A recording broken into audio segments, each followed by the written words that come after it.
Now, what is a rate of reaction? Now, if you see any reaction, it has reactants and products. What happens to the reactants with time is that their concentration starts to fall. And on the other hand, the product's concentration starts to build up. So this is the graph. The blue graph is of the products, and this red graph is showing us the reactants, that the level of the reactants is decreasing with time and the products is being built up. So in order to measure the rate of the reaction, what we can do, we can use the change in concentration of the reactants and the product. So rate of the reaction is concentration of product increase with time or decrease in the concentration of reactants with time. Now, how we can measure the concentration of the reactants or the product? Now, it depends on what kind of a reaction we are taking. So if the reaction involves a solid reactants, we can weigh the mass of the reactants at different time intervals and plot the graph, and we'll get a shape of the graph something like this, sloping downwards because the reactants decreases with time. On the other hand, if there's any reaction that involves gases, we can measure the volumes of gases evolved at different times intervals, and we'll see that the graph looks like this, where volume of gases increases with time. And if there's any reaction that has a precipitate being formed, then we can measure the concentration of this precipitate by using a spectrophotometer and measuring the absorbance value. So these are the various ways in which we can measure and plot the rate of the reaction. And for any of these graphs, we can draw a tangent and then find the difference in the y and the x axes to find the rate of the reaction. Now, the question is why we are studying the rate of reaction. We are studying rate of reaction because they are very important reaction industrially. For them, we want a greater rate so that we can make more money and more profit, and they are very useful to the mankind. So for them, it's very necessary for us to understand what factors affects the rate of the reaction and how we can alter them to increase the rate of reaction. So the factors that affects rate of reaction can be explained with the help of collision theory. Now, collision theory states that, remember, it's very important because any factor that is affecting rate of reaction comes in the exam, you need to answer about the collision theory. So collision theory has three parts. It says that for a reaction to take place, we require collision, and the particles should collide for the reaction to take place. And it's not just bumping into each other that will make up the reaction faster. All the particles should collide with the minimum energy required to start the reaction, called the activation energy. So the collisions which have energy equal to or greater than the activation energy is the successful collision. So we first want collision, then we want successful collision with the energy greater than the activation energy. And apart from collisions and the activation energy, proper orientations of the reactants is also required for the reaction to take place. So what are the factors that can now affect the rate of reaction? That are surface area, temperature, concentration of reactants, pressure, and catalyst. Now we'll answer all these effects and explanation on the basis of collision theory. Now you can see low concentration, fewer collision, higher concentration, more particles to bump into each other, greater the rate of reaction. So we'll discuss the first factor, how the concentration affects the rate of the reaction. So for the concentration to affect rate of the reaction, what we need to do, when we increase the concentration, the rate of the reaction increases. Now, why it increases? Because there are more particles, more collisions, more collision, more the chances of successful collision, and greater the rate of reaction. Okay, so if this question comes in the exam, how concentration of reactant increases the rate of reaction, make sure you explain the collision theory, that for the reaction to occur, we require collisions and successful collision. So if there are more particles, there'll be more chances of collisions and more chances of successful collision, increasing the rate of reaction. In the similar way, when you talk about surface area, when you increase the surface area or surface area to volume ratio, the reactants are very exposed to each other. So more the exposures of the reactants to each other, more will be the collisions, and more chances of collision increase the rate of reaction. So that is why it says that rather than taking a zinc mass or any reactant mass, you take a lumps of it, or powdered reactant, because when you do it in a powdered form, you're increasing the surface area to volume ratio, so there are more chances of the reaction to take place. Now, when we talk about temperature, temperature does two things. First of all, it makes the particles gain kinetic energy, so they collide or bump into each other more frequently. Secondly, as the kinetic energy increases, the energy of the particle increases, so there are chances that more particles now have energy equal to or greater than the activation energy, increasing the rate of reaction. So remember, temperature does two effects: increasing the frequency of collision and increasing the energy for collision. Next is pressure. Now, pressure only holds true for the gaseous reactants. When you increase the pressure, it increases the rate of reaction, and there will be more particles in a lesser volume. So when you increase the pressure, what you do, we squeeze something. When you squeeze it, so the particles squash, so they collide more, they bump into each other more, and more the collision, more is the rate of reaction. Now, what does catalyst do? This is very important. You should be able to explain it graphically. That we'll be doing next. With the use of catalyst, the rate of reaction increases. How? This is for the second part of the collision theory, that catalyst provides an alternative route to a reaction that lowers the activation energy. Now, as the activation energy of the reaction is lowered, now you have the more number of particles having the energy equal to the activation energy, increasing the rate of reaction. Okay, so I hope all these factors are clear to you, and in all these factors, do not forget to take the name of collision theory, and if possible, explain this theory first and then come to the explanation of all these effects. Okay, in that case, you will never lose a mark. Okay, so now let's see how catalysts work. Now, the properties of the catalyst said it is required in small quantities, regenerated after the reaction. They increases the rate of reaction by providing an alternative route. An alternative route lowers the activation energy. As the activation energy is lowered, there are more number of particles having energy equal to or greater than the activation energy, increasing the rate of reaction. Example, iron in the Habeas process, nitrogen and hydrogen forms ammonia. There we use iron as a catalyst. And nickel is used in a hydrogenation of alkene. Ethene plus hydrogen in the presence of nickel catalyst forms an ethane.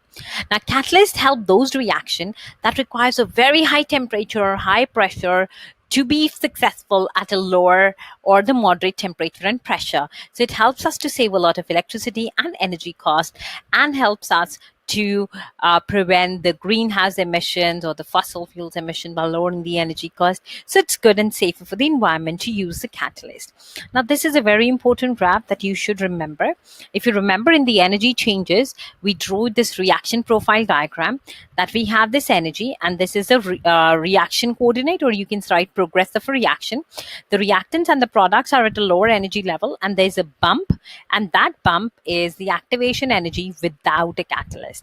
But when you do a catalyst, the reactants and the products remains at the same level, just this bump decreases. Here it says enzymes. Enzymes are biological catalysts, so you can write in the exam with catalyst. So with and without catalyst, you can see the bump is lowered, so the activation energy is lowered, so the reaction is possible at a lower temperature, increasing the rate of reaction. Okay, so I hope this is clear to you. Now, that finishes the rate topic, and now let's start with the equilibrium topic.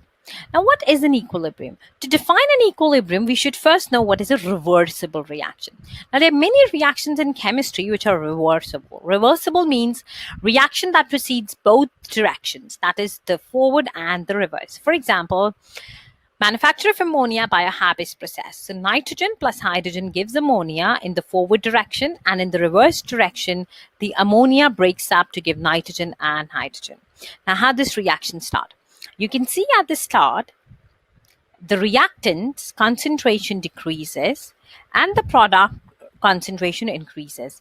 As the reactant is decreasing with time, the product is increasing with time. Now, at this point, can you see the concentration of both the reactants and the product is same? Why? Because at this point, the rate of appearance of product and the rate of disappearance of reactants is the same, and this is known as equilibrium. Now remember, do not write same in equilibrium. equilibrium has a proper definition, and you need to write exactly like this. Equilibrium is when the rate of forward reaction is equal to the rate of reverse reaction. Now, most of the students think that as the concentration doesn't change at equilibrium, the reaction stops at equilibrium. But this is not true. The equilibrium is dynamic. What is dynamic equilibrium? It means that the reaction does not stop at equilibrium. The reaction takes place with the same rate in both the direction. So overall, we see no change. And for the dynamic equilibrium to set up, it has to be a closed system, so nothing should leave or enter the system, and the rate of forward reaction should be equal to the rate of reverse reaction. Okay, so I hope the definition of equilibrium is clear to you. Now, why we are studying equilibrium? So that we can alter equilibrium. And how we can alter equilibrium? By this Le-Chatelier's principle. Now, first of all, remember the definition and always write it in the same way. When the system in equilibrium is subject to a change, the equilibrium is moved to a direction to counteract the change. Now, what does that mean? For example, you're doing a reaction and you are deliberately increasing any concentration. So the reaction will move into that direction where that particular concentration that you have increased can be decreased. Got it? Confusing. Okay, let's take an example. Just see this reaction. This is the ammonia manufactures when nitrogen and hydrogen gives ammonia. So in the forward direction, what is happening? That is to the right, ammonia is being made and nitrogen and hydrogens are getting used up. In the reverse direction, what is happening? Ammonia is used up and nitrogen and hydrogen is made. Now, if you add nitrogen deliberately to this system, according to the Le-Chatelier's principle, whatever you do, the reaction will do the opposite. So you have added nitrogen, the reaction will move to that side which is using up the nitrogen. So what is that side? Right. So the equilibrium will shift towards the right by adding nitrogen. Similarly, when you add the hydrogen, again the equilibrium will try to decrease hydrogen. So it will move to that side that will decrease hydrogen, which is the right side. I hope you are getting it now. Let's take ammonia. If you add ammonia, according to Le-Chatelier's principle, what will the system do? It will try to decrease ammonia. Decrease ammonia means move to that side which is using up ammonia. So the equilibrium will shift towards the left. On the other hand, if you remove ammonia deliberately, the system will require to move to that side which will make up ammonia. So the equilibrium will shift towards right. So in Haber's process, nitrogen and hydrogen are continuously added and unreacted or recycled, and ammonia is removed as soon as it is formed, so that we always have the reaction shifted towards right and higher yield of ammonia. Okay, so remember this principle, and if you do the question exactly the way I'm telling, you will never ever make a mistake. So see what factor we are changing, and then what is the counter of that factor and which direction it is happening. Okay, let's take another example, pressure.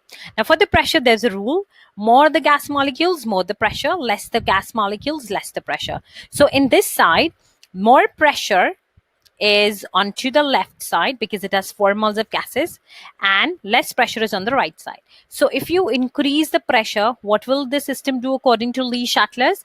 It will move the reaction to the less pressure side.